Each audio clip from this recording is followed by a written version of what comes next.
Thanks to all of you for being here. Fortunately for you, we have an esteemed panel of people who know what they're doing to come up. They're going to come and join me this morning. So let me start with Sarah Clark Stewart. She is the Executive Director of the Bicycle Coalition of Greater Philadelphia, and she's representing the circuit trails. Meg Daly, founder and president of the Friends of the Underline, representing the Miami Loop. Welcome. Joe Delmagori, who's a senior transportation planner from Southeastern Wisconsin Regional Planning, who's representing the route of the Badger. Dr. Rose Gowen. Rose is the commissioner of the city of Brownsville, Texas, representing the Lower Rio Grande Valley Active Plan, and also a Rails to Trails board member. Yeah. Katie Harris, the Trails Coalition Coordinator for the Washington Area Bicycle Association, also a Rails to Trails alumni. She used to work with us. Leon Pinkett, who is a councilman for the city of Baltimore, Maryland, and representing the Maryland Greenway Trails Network. Kent Spellman, West Virginia Trails Advocate for Rails to Trails and representing the Industrial Heartland Trails Coalition. And Eve Zuter, the Trail Network Program Manager for the city of San Jose, California, representing the Bay Area Trails Collaborative. Each of these panelists, each of them is working tirelessly in their TrailNation project and has been helping build what we're calling the TrailNation Playbook. This is a menu of interventions, strategies that can be used to help bring TrailNation interconnected trails to communities of every level. So what we're going to do this morning is I'm going to explain a little bit about the TrailNation Playbook, and then you're going to hear from them about what it really means and looks like on the ground, because as you know, none of this stuff works in a linear fashion. So let's start with our 6 elements. The first is the project vision. Here we're working to help create and promote a common vision of a trail network that connects the imaginations of your city and community with the people and neighborhoods that are there. None of this can be done alone. We have coalition building. You have to strive to create an inclusive, multi-sector, broad-based network of partners so that you can actually implement and create the political will to create these trail networks. Mapping and analytics. Here we are going to compile the geospatial data set that shows you where you have open trails and helps prioritize where you need to do gap filling. And probably one of the more difficult is the gap filling strategies, looking at those fine-grained assessments, finding where the gaps are in your network, and developing a strategy for how you're going to fill them. None of this works without investment. So creating the investment strategy that can accelerate the network, how do you get it paid for? We've got a lot of good advice on that. Public engagement. Doesn't do us a lot of good to create trails if we don't have a lot of people using them. So designing the marketing and communications that will raise the awareness, will build the political will, and advance the project and encourage use. So this is the playbook that our Trail Nations communities and many of you are following and using. And we're going to talk to our panel now to hear what that looks like on the ground when they're doing the work. So this is a little bit of an Oprah moment. Rose, the vision for the Lower Rio Grande Active Plan is pretty impressive. Can you talk about what it took to kick this off? Tell us about how it was developed, how you've made it a priority, or what's about it that's particularly unique. So yes, thank you, Kate. Our vision started with science and finding out that we have epidemic rates of diabetes. 1 in 3 of our people are diabetic, and that is driven by high rates of obesity and being overweight. So our vision began with an effort to get people off their couches and become more active and choose healthier choices for their transportation, for their recreation, and food choices as well.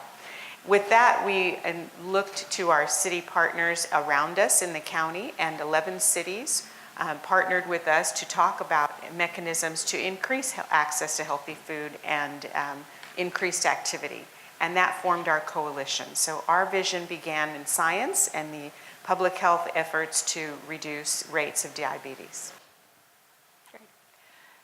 Katie, was the process that Rose described similar for the Capital Trails Coalition? And how much has the extensive mapping process that you currently are doing about future trails, how has that gone to play toward the solidifying of your vision? I would say similar to Rose, public health was an element of how the Capital Trails Coalition developed our vision, but it wasn't based solely in public health. We also had members of our coalition who were interested in recreation and transportation, access to open space. So all of these different reasons why people use trails, those reasons came to the table when we were creating our vision. And our mapping process has really helped solidify our vision. We collaboratively, as a coalition, we developed a set of criteria for what trails would be included in the network, both planned and existing trails. And then our vision really was our set of guiding principles for that criteria. And also when we had questions about if a trail should be included in the network, if it didn't meet the criteria 100%, we look back at the vision to say, is this critical to completing our network and really seeing the future that we wanted that helped us create our vision statement. So the vision helped guide us during that mapping process. And like I said, there were elements of transportation, recreation, open space, but also public health like Rose mentioned. Great. Joe, I know you've done quite a bit of mapping here in Southeast Wisconsin. Can you tell us a little bit about who's been involved in these efforts, what other project partners have learned, and really what lessons have you learned in doing this work? Sure. So our process has started to build upon the long-range transportation plans and the trail system that's been identified through the Vision 2050 effort through my organization, the Southeastern Wisconsin Regional Planning Commission, and trying to really identify what the route could be based on those long-range plans. And so initially it was really talking about what's out there, what do we have, what have we identified, and then maybe how can we narrow it down to more of a focused network that would be part of the route of the Badger. And over the past 6 to 8 months or so, we have really gained traction in that regard. And it started with the city of Kenosha and Kenosha County. If those of you who are familiar with those locations south of the Milwaukee area, they got together and they worked out a couple of primary corridors through the county that would be incorporated into the route of the Badger. And as part of the mapping working group for the route of the Badger, I've been able to kind of work with Willie Caritas, who's also with the Rails to Trails, and we've kind of taken that approach to the other counties here in southeastern Wisconsin. And we've had the opportunity to meet with the county staff and some of the city staff, and looking at those long-range trail plans, we've been able to work with them to identify what segments of their trail systems they would like to have as part of the network. So from there, we've been able to meet with 6 of 7 counties at this point. We've got one more that we're hoping to meet here maybe in the next few weeks to the coming month. And at that point, we will have a preliminary route of the Badger network in place. And then it's our hope that we can go back to the cities and the counties and say, here's what we've talked about initially. Here's what your neighboring communities and counties have talked about. What other potential gaps or other connections do we need to make to fully identify what this route is going to look like? Great, thanks. Eve, you represent the city of San Jose, over 1 million people and some built environment constraints. You're a key partner with the Bay Area Trails Collaborative. Can you talk about some of the creative ways that you've been able to connect trail networks, given built environment constraints, and leverage your partnership with an involvement in the Bay Area Trails Collaborative? Yeah, so in San Jose, we've had a vision for years that we want to have a 100-mile trail network. That is difficult to do within a built environment, and we want to be an entirely Class 1 trail network where we're off-street. And so one of the first things we had to do was develop relationships. Building friendships with other public agencies was really important. And I've had the honor of working with the Santa Clara Valley Water District, where they own about 30% of the public lands along our waterways. And so we would need them for either complete trail systems or passages through the route. And so that works where they don't really care if the public's on their land, but they don't want to assume any liability for injury or damage to the infrastructure we might build. So I manage that relationship as strongly as I can. It's really valuable. The other challenge is a lot of people and political council members, mayors will come in and say, we want a trail built, get it done. And so it was really important to break up projects through the identification of a project, its study, its planning, its design, construction, and ultimately its operations. And so by extending the life of a project into 6 phases, it lets people buy into it and continue buying into it for years, because it will take years to develop. And then finally, I look at every day on social media as a good thing, not a bad thing. It's an opportunity to tell people we're making progress. And so I will try and think through, well, did we get a permit today? Did we confirm an alignment? And share some news to keep people engaged, because these projects will take years, they're big and difficult, and they're easily forgotten if you're not continually promoting them. Great. Kent, let's move from the urban to the rural countryside of the Industrial Heartland Trails Coalition. I understand you're a real leader in the gap-filling strategies for your 1,400-mile network. Can you tell us about the strategies that you've used, what you've learned, and particularly how it relates to bringing project partners together to build across jurisdictional lines? Because I think many people here have that issue. Sure thing, Kay, thanks. Yeah, really different than Eve's situation. We have communities with sometimes just a few hundred people or a few thousand people in them. And one of the things we've learned is that positive community change begins with a conversation. As soon as that conversation ends, that positive community change ends. So if we want to build effective trail systems, close gaps in trail systems, we have to start by talking with our community members.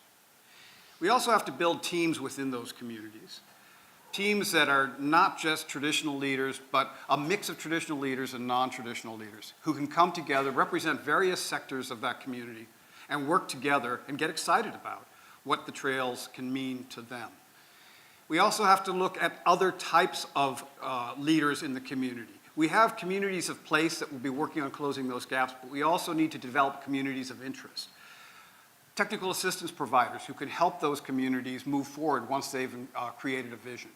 We talked a lot about vision earlier, and I think vision is really, really critical in these communities. One of the things I always say is that the only difference between a vision and a hallucination is the number of people who see it. So it's really, really critical that you bring as many people into the work as possible so that you can develop that kind of broad base of support. You also have to be strategic. You have to figure out what is the work that needs most to be done now and focus on that. Communities have limited capacity and limited resources. So you really need to focus the work on the projects that will have the most immediate impact, because when that impact becomes apparent, it motivates additional investment in the work so that other projects can be taken on. So identify strategically that which is most important to success. The other thing I'd say about this is that leverage. Leverage, leverage, leverage. If you get a funder who is invested in your project, use that funder to motivate other funders. If you get a business that is willing to invest, use that business to motivate other businesses. Use that business to motivate state government or regional government or municipal government to get in line. Leverage the private sector, the governmental sector, and the civic sector against each other. while also trying to get them to work together. That leveraging is really powerful because it creates this sort of momentum towards making the project a real success. Thanks. Leon, you're an elected official in Baltimore, and you play an important role in the Baltimore Greenway Trails Coalition. Can you talk about the community engagement process and about your role as an elected official on that coalition and how important that is? Sure. But first I want to say Rails to Trails has a tremendous team working in communities throughout the nation. And I know that, that's right. And I know that everyone believes that they have the best team, but truly, and Jim Brown and Avery Harmon, I have the best team. And through their leadership, through their commitment, through their patience working with communities, their sincerity, it really has allowed Baltimore to advance the project where it would have never gone without their participation. And so if anybody sees Jim at the next break, I want my $10. But I see the work that I do primarily in two areas. One, working directly peer-to-peer with other elected officials, and then direct community engagement. And so when I'm talking with peers, the challenge is in the face of what some might say competing priorities, making certain that individuals understand the importance of investing in our parks and our open space, investing in our trails. We talk about having sustainable communities or desiring to have sustainable communities, but oftentimes we neglect to make those investments that really make our communities sustainable. It's as if everyone wants the benefits of the work that we do, but don't want to make those investments, either financial or fiscal investments, or even making the political capital investments to make certain that those things happen. I was thinking about the state of many of our cities, and I'd like to compare it to a teenager with their first car. Here you have this teenager that's broken down by the side of the road, and they're looking at the gas gauge going, well, it's half full. Why did my car break down? And us being more mature going, well, did you put any oil in the car? Well, how about some of the other fluids? Did you do any other maintenance? And as elected officials, too often, we're sitting around scratching our heads going, well, why does my city keep breaking down? Well, dodo. Can I say dodo at Rails? Okay. I don't want any hate speech out there. No. And we're wondering why our cities keep breaking down, but we continue to neglect those other investments that are just as important for the engine running. And so we've got a significant part of my work is in encouraging elected officials to make certain that we make these critical investments in our community. And then as important is really getting out into the community and really engaging. I've chosen to take my political capital and invest it into really making certain that the community is brought in at the early stages and that they're truly invested in the process. This is, we have to be real when we're talking about a lot of the infrastructure that we're talking about. That in many of the corridors, and I'll use Baltimore as an example, some of the corridors that we're targeting and that we're investing are the same corridors that were used to segregate communities. They're the same corridors that were used as the cut through because I didn't want to invest in your community. And so now we're coming back to these communities and saying, oh, well, forget about the past. This is a new plan. This is a new vision. And people are going, wait. I've seen this before. And matter of fact, not only have I seen it before, when you've done it in the past, it means that I'm soon to be out of this community. So there's a lot that we need to do in the front end to make certain that, because it's nothing against the trails, but it's often against the plans and failed promises that we've seen before. And so I want to, in my comments with these 3 points, that as an elected official, first and foremost, I've got to be effective. If I'm not doing the other things that are important to my constituents, then they could care less about a trail coming through the community. If I'm not being a good public servant, then the other message that I bring will not be received. So I got to be an effective public servant. And then I've got to focus on education. Because the impact of trails, the impact of parks, the impact of active transportation in our communities is much more than the physical infrastructure. There are so many health benefits, There's so many community and economic development benefits, and people need to be educated that those are a part of the process. And then lastly, we've got to expand the audience that we're reaching. Sometimes it's too narrow, it's not diverse enough. And there are individuals who would wholly support this effort, but we've got to press through and reach those individuals. So I say, as an elected, I've got to be effective, I got to educate, and I got to expand the audience. Wow, thanks. I think you've given us many points for several more TrailNation summits. Thanks for that. And that you've got many communities that want to elect you. Let's get to some brass tacks here, Sarah. Tell us how you pay for these trail networks. I know you can tell us a little bit about your work in partnership with the William Penn Foundation and how you paid for and lifted up the circuit.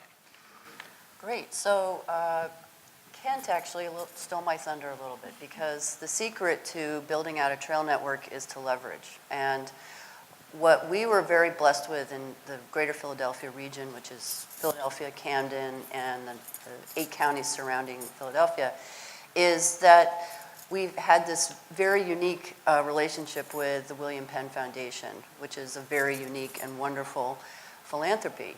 And the William Penn Foundation for decades had been investing in nonprofit organizations to build trails.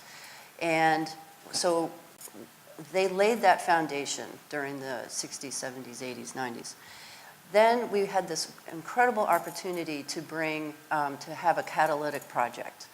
And Philadelphia and Camden came together and were able to win a $23 million Tiger Grant in 2010, which completely changed the dynamics and catalyzed trail development in a way that never had been there before.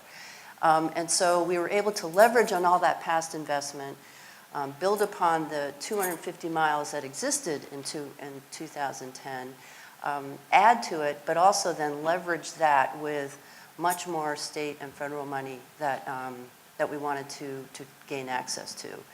And so since then, we've added 75 miles of trails to the network. At first, we had laid out a vision of 750 miles. It got so popular that counties started coming and knocking on the door and saying, we want to add more trails. So now it's over 800 is the planned network. And with the help of the William Penn Foundation, we have built a really strong coalition to lay out the vision for building out and how to get there. And we worked really closely with the other very important partner, which is our MPO, our Delaware Valley Regional Planning Commission. And I would advise you to do that as much as possible. By having that strong partner, we essentially had all the elected county governments all in one place. And with further investment that the William Penn Foundation made after that Tiger Grant was won, we've been able to work with the counties to say, if you have a little bit of this private money, will you put your own money towards it? And will you go out and get a state grant? Will you go out and get a federal grant? So we start leveraging again amongst all those different pots of money, and really help make it visualize that you can actually achieve these seemingly, whether it's a small trail project or a big trail project, all of a sudden everyone can kind of see, oh, it's possible, we can get there, we can piece it together and pay for it. So leveraging is super important across all the levels. I would say one of the secrets that we had, or the successes, was convincing the MPO to put the circuit, the whole network, into their long-term plan. Once they said yes, they would do that, we were able to come back and say, okay, now you have to figure out how to help pay for it. And every time, we remind them of this all the time. It's in your long-term plan. It's in your long-term plan. Just like how that highway is, so is the circuit. It needs to get built. And then we were even able to convince the board of the MPO to put several projects directly in the Transportation Improvement Program, which is the big capital budget. So again, we're able to sort of lock pieces of the circuit into the transportation infrastructure thinking of this board of the counties. So it gets, by tying it in, the commitment has to follow, and that's what's really important. And so the leveraging all the way around between the public sector, the private sector, the philanthropy sector really starts building it up. And I would say that because of the William Penn Foundation's dedication, we've leveraged, I think, since 2010, at least another $50 million, if not more, to help pay for building out the circuit.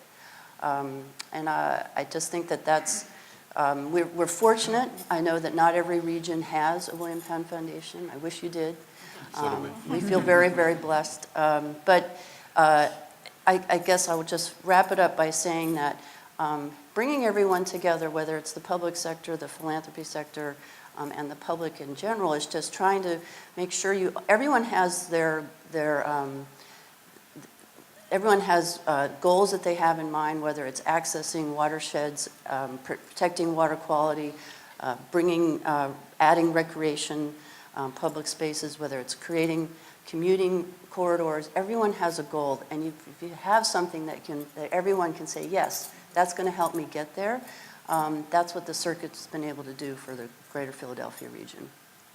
Sounds like you did a great job moving from hallucination to vision, right? Yes. Meg, can you tell us how you've leveraged communication strategies to secure this private-public funding for trail building in South Florida? Sure. Good morning. So just to give you a little bit of context, Miami-Dade County is as large as a couple of states. So you're talking about a very large geographic area.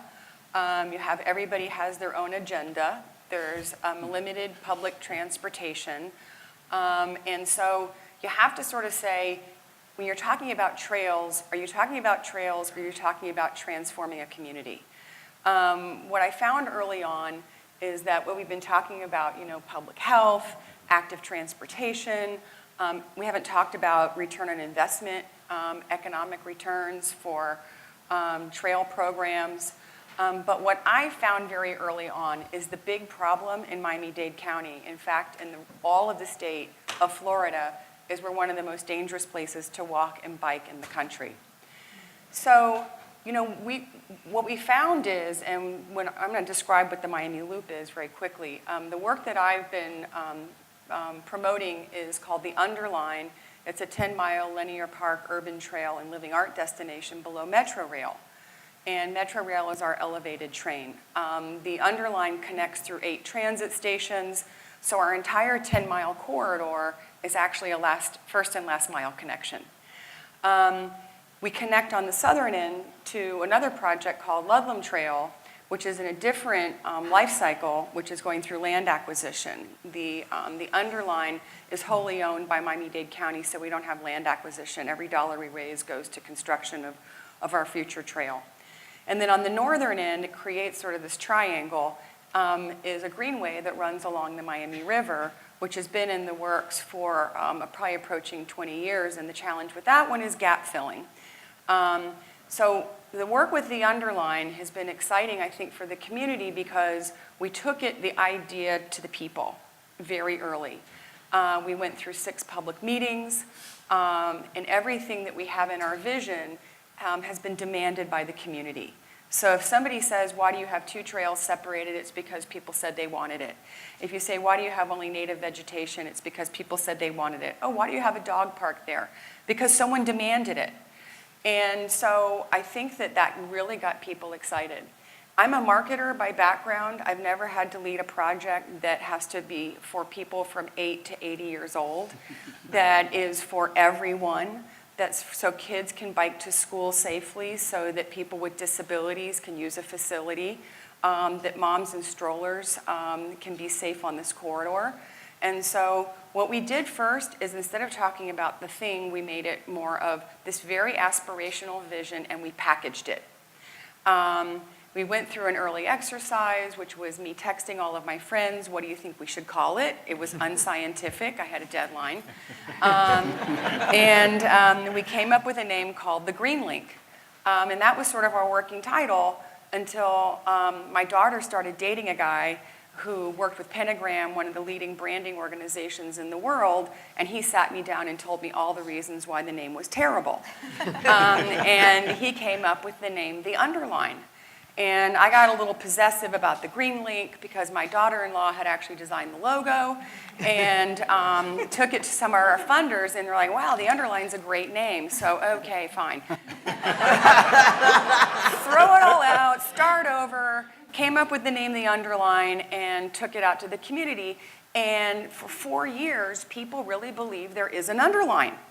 And so you were talking about social media, is how do you leverage sort of these difficult platforms which are unwieldy, and there used to be in the world of marketing that you could tell people what to say and think, through press releases, and now you have to sort of bring the herd with you, and you have to sort of shape their thinking. So we went through that. We now have thousands of Facebook followers, social media on Twitter, Instagram, and so forth. And everybody is now saying, when are you going to start building the Underline? So from becoming a nonprofit 4 years ago, having a wonderful village of supporters, I have to shout out David Henderson, who's with our TPO in Miami-Dade County. He's been leading the charge for trails for a very long time, and without your work, we wouldn't be where we are. Rails to Trails, you've been pioneers in these sorts of projects, which are transformational. But our project is also multi-jurisdictional. It's county land. We go through 3 cities. We now have federal, county, state, as well as municipal funding. And so the one thing I will tell you is, A, there is no playbook. Now you can't say that. Thank you for creating a playbook. I wish I'd had it 3 years ago. 2 is be comfortable with being uncomfortable. 3, really know your value proposition, because I don't care who you're talking to, they will want you to tell them what they want to hear. So if it's elected official in Miami, it's public safety. If it's a mom with children, their kids can play in a safe area in a very unsafe condition. So know your value proposition. And I think the 4th is, for us, it was not talking about the trail, it was talking about the vision and the promise. And so you have to go in with this big vision, this big promise, and the last is deliver. Yes. And if you have a great idea and you put it on the shelf and you don't deliver, you're not helping those other great projects that could happen down the road, because you have this jaded community who says, we have these big ideas that don't happen. So, thank you. Thank you. And because our esteemed panel has stuck to the timeline so well, we're going to actually have time for you to ask some questions or tell us a little bit about your own projects.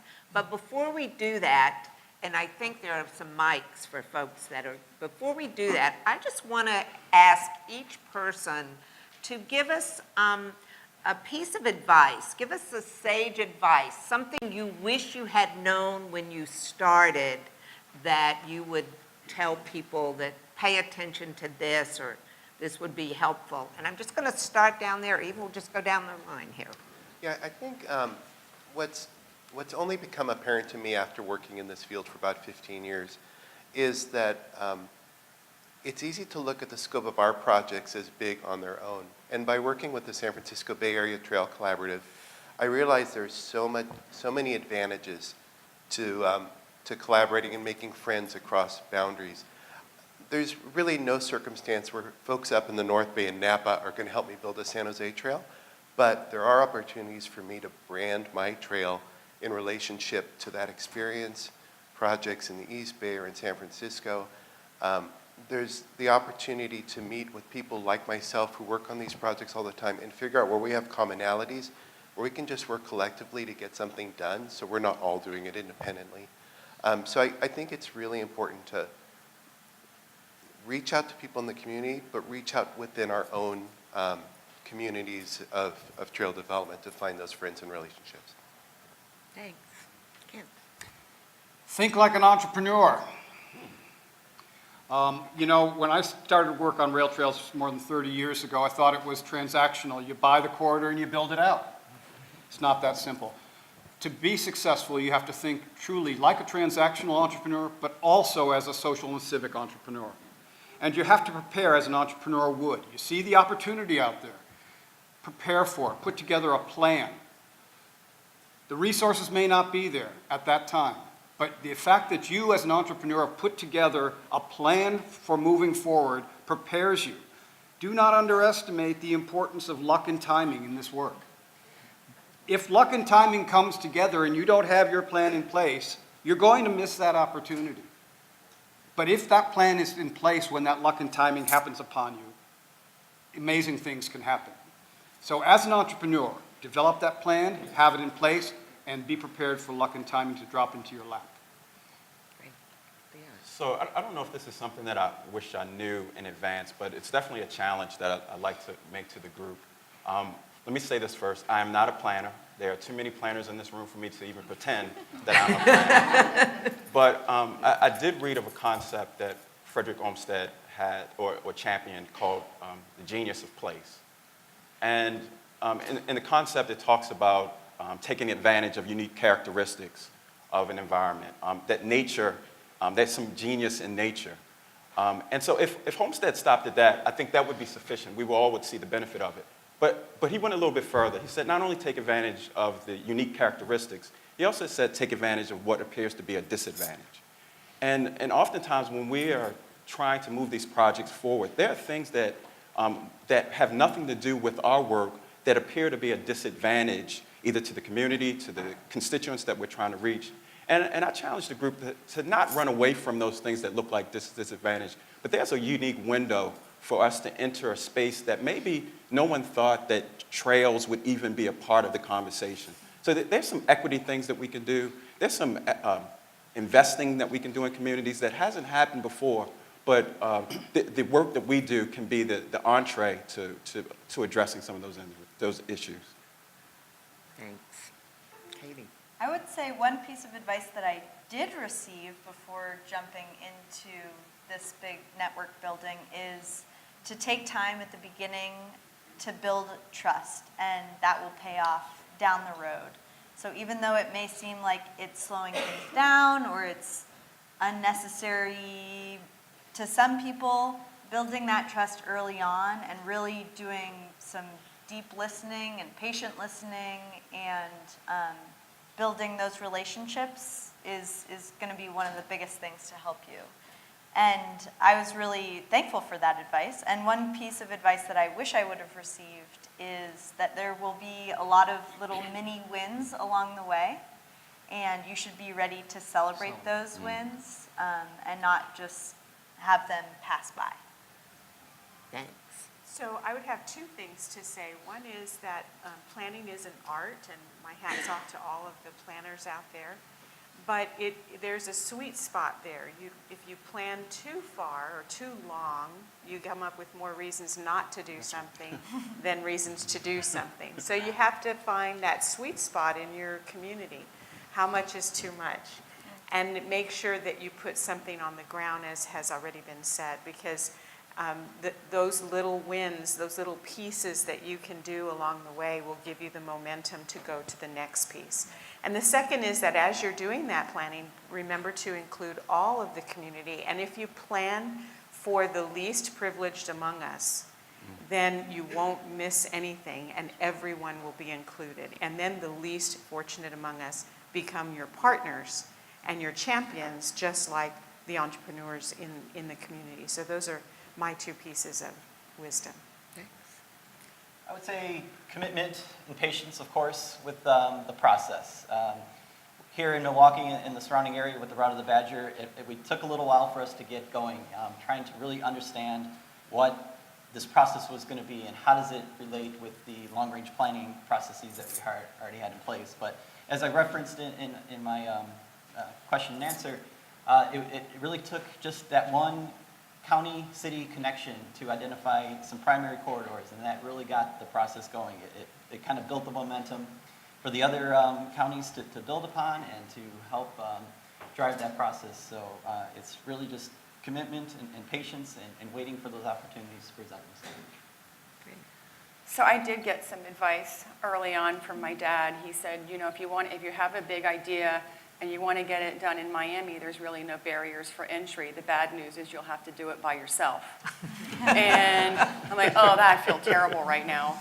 And I found that that's not true. That there has been a very large community of people who want to lend their time, expertise, money to make big projects happen, and they want to be part of it. So what I would say to you is let them help you. Let them be part of the vision, and if they're part of the vision, they're part of the solution. And I'm really glad that you mentioned celebrate, because that was on my list too. Because every day you get through the end of the day, you sort of checked something off your list, and then you forgot to celebrate. And this is really an endurance sport. So be sure to have a good time. So I'm just going to say a few things that build upon what's already been said, but one is you got to play the inside game and the outside game simultaneously. So, yep, you got to have the planning and you got to have the relationships with the planners and do all that wonky stuff that happens during the day. But if you don't have a strategy for getting through to elected officials, if you don't have a strategy for elevating your brand and marketing your vision to the general public, you're not going to get all the success that you really need. I will say we have benefited enormously from Rails to Trails Conservancy's assistance and vision to help us elevate our brand and sort of rebrand. We took our logo and website that we, the kind of planning community, developed back in 2010, set it aside, did a whole new one, and it's magical. I mean, it's really made a big difference and been able it sort of has a much better public-facing presence that now more and more people recognize as really the bike ped network for the region. And I would say getting your elected official champion is huge. One elected official who gets it and really wants to make something happen will take you from 0 to 60 really fast. I think Jack Swirsky over there in the corner has that story with his freeholder, who now we have a vision of a trail all the way across Camden County. 6 years ago, that was not really on the map. So it's important to find those champions and help them, empower them, make them successful, celebrate them, and then create a little envy. It's amazing how when one person can show off that they've got this trail built in 2 years, the county next door is sort of going, wow, why don't we do that? We need to have that. And so we purposely create trail envy across our 9-county region. The last thing I would say is that sometimes money isn't the only issue. It's capacity, and you can bring all the money to the table. You can have projects that are fully funded and have been for 10 or 15 years, and they're still not realized because of one problem or another. And you just have got to put on your creativity hat and figure out how to break through those problems. And that's, I guess, as far as advice, I would say, be ready for that. You're going to have to sometimes feel like you did all your homework and you did everything and it's still not happening. That's when you've got to find that secret key that's going to unlock it. What an incredible brain trust we have here. So thank you.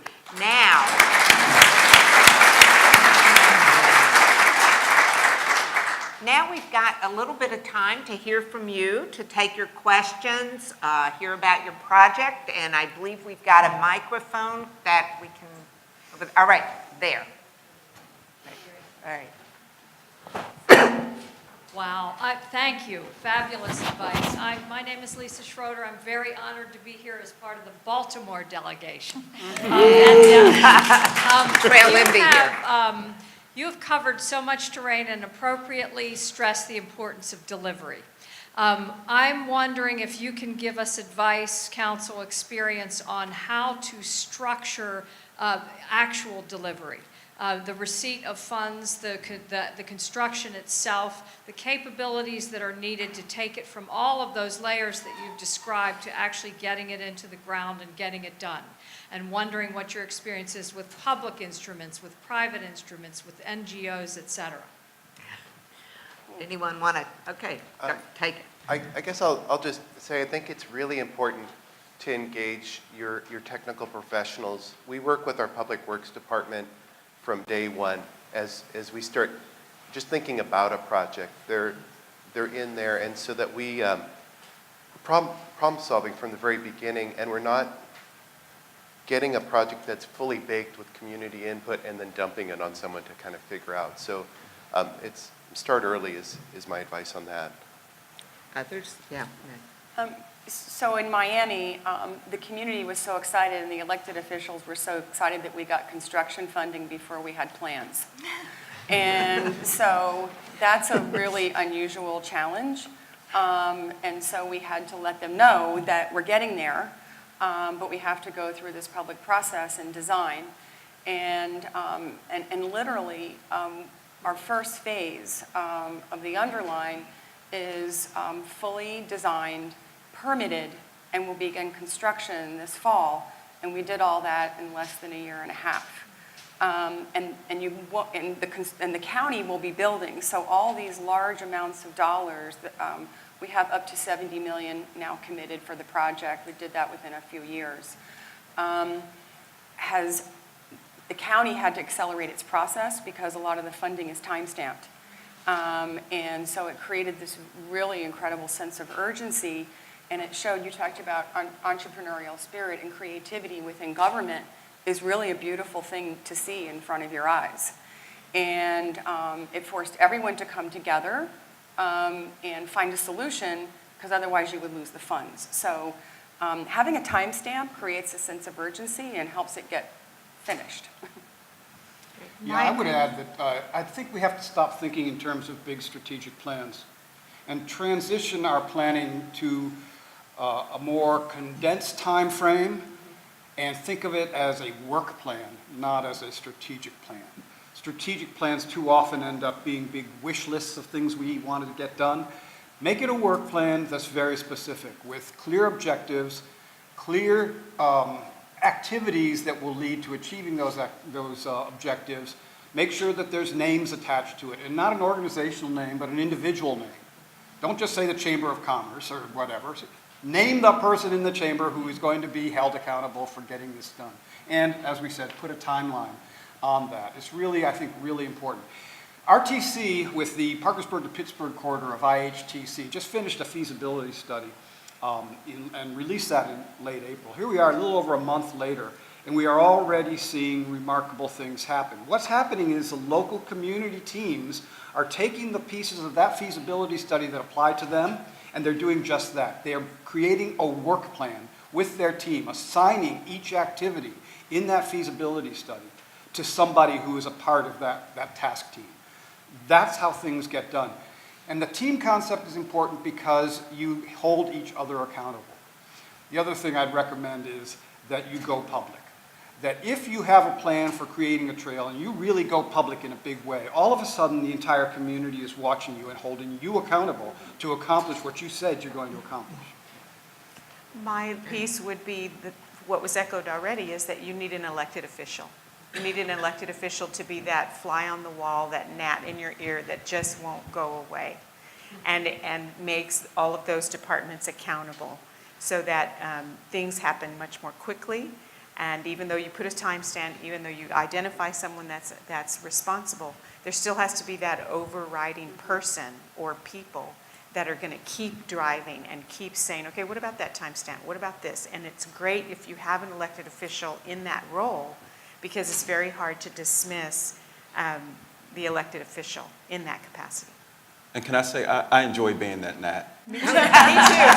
Me too. Great. Other questions, or tell us about your project?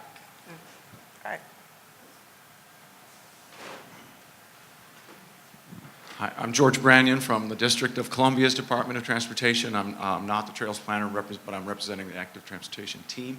So let's say the vision is out there, the planning, the work is done, and you have an awesome trail that you've opened. Who maintains it? Who cuts the grass? If it's the Badger Trail, who plows it? Does it get plowed? And if there's a crash or an assault, how do the police know how to get there? These are some of the questions that we're dealing with in Washington, D.C. So this is in the San Jose experiment. As we go to construction to build a trail, we tell the council what it will cost to operate and maintain.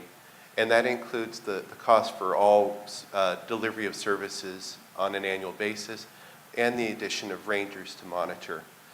We install mileage markers at 1/4 mile increments, which are different than just a sign that says a 1/4 mile, but they're actually tracked as an address on a street within the 911 system. So where those trail alignments were never viewed by the 911 center computer, they're now recognized as roadways with street addresses, so we can get more services.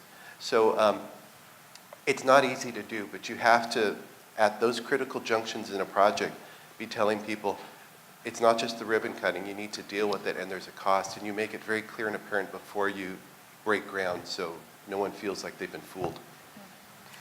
In our system, it's either the county or the city, generally, that does the maintenance. And to some degree, for the larger trails, there are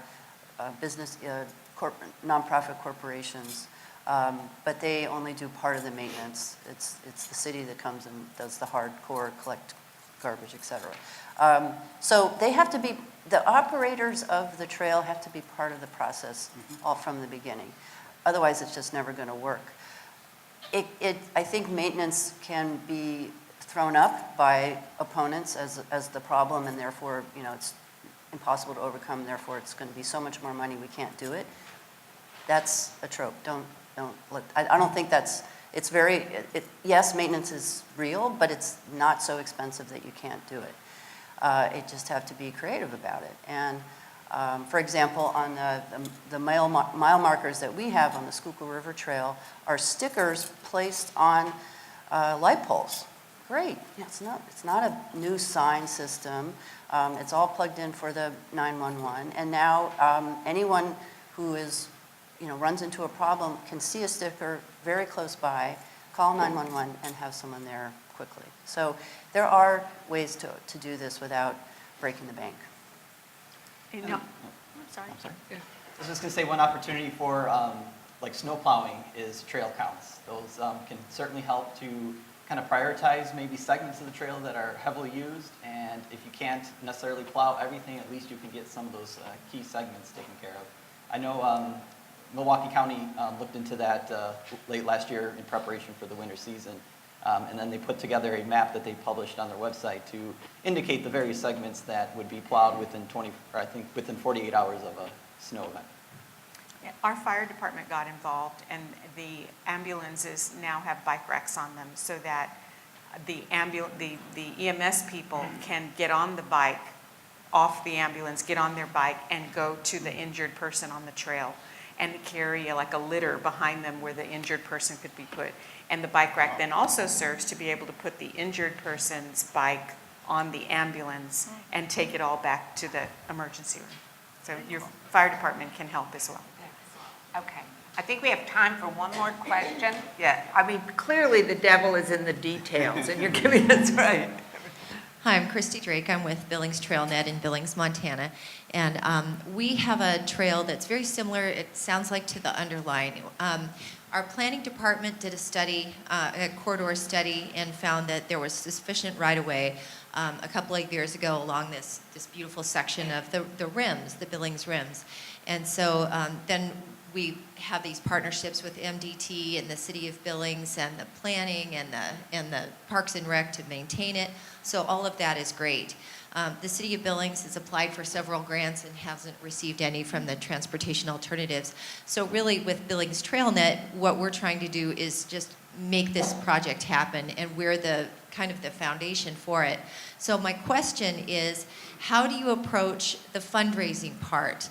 I did have one board member who said, we're in the silent phase. We're just going to be, you know, kind of under the radar talking to people. But what I'm also hearing is make it public right away and get the word out and get people expecting it. So maybe then we can go to the voters or something and get, a bond or whatever. But really, my question is, how do you approach fundraising? So in Miami, we really tried to de-risk private investment by securing larger tranches of public money. The first was we did get a transit alternative, a TAP grant, which was about $1 million, and that had been awarded, 3 years before the project ever started. And what we found is that, that first dollar sort of inspired the others. And since this is county-owned land, we also very entrepreneurially looked at this. We received road impact fees. It was the first time that a trail received road impact fees. We got 3 appropriations at the state level. We were vetoed once. There's now Sun Trail funding, which is state-based. And then very interesting at the municipal level, and we're talking about these champions, there was a commissioner at the city of Miami who said, I want to come up with a funding source so you never come back again and ask me for money. And so they're directing up to $50 million in park impact fees from adjacent development, and then another municipality did something similar. So again, it's like sort of striking on all cylinders. You have to hit all those points. Now we're going back to endow our maintenance, which is a separate 501c3, sort of taking it out of the budget cycle and those nuances and so forth. I would say that another benefit of making your project more public and not staying under the radar, yes, is if you want to do a bond initiative, people know what you're talking about. But also, even if you go to another strategy or continue to seek TAP funding or other types of funding, if you can show that there's public demand for this, if you can show that it's, the most desired amenity of anything else in your city, that, the people issuing the TAP grants will also hear that, and you can make sure that they hear that as well. But if people don't know about it, it's impossible to make that case.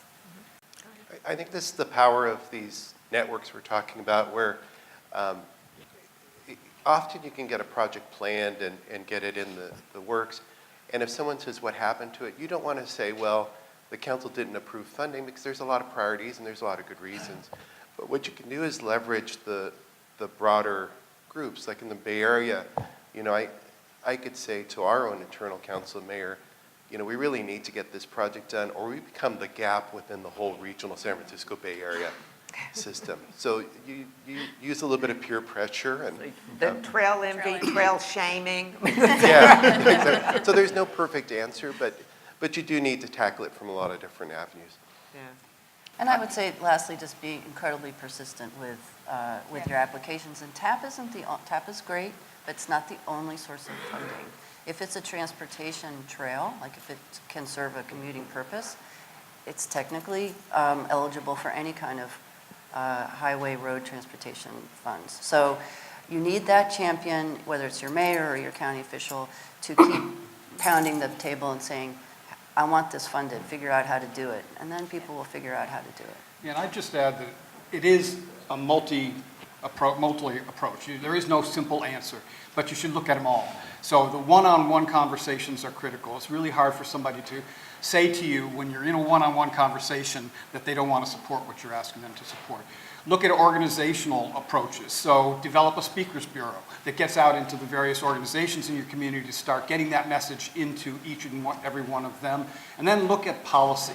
We ignore too often in the trail building world the importance of policy. So think about building a legislative caucus in your state legislature, or even working to develop a caucus within your city council or your county commission. And second, the last thing I would say is communication. We underestimate the importance of communication about what we're doing in this work. We find in my work that often the communication about what we're doing is even more important than the work itself, because it manifests to many, many communities in multiple ways how they too can improve their communities. This isn't really about trails. This is about our communities and our economy. I think with that, we're going to have to close. I think that we are very fortunate to have this kind of information going on.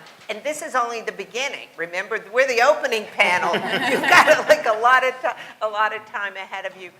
Thank you, thank you, thank you to our amazing panel.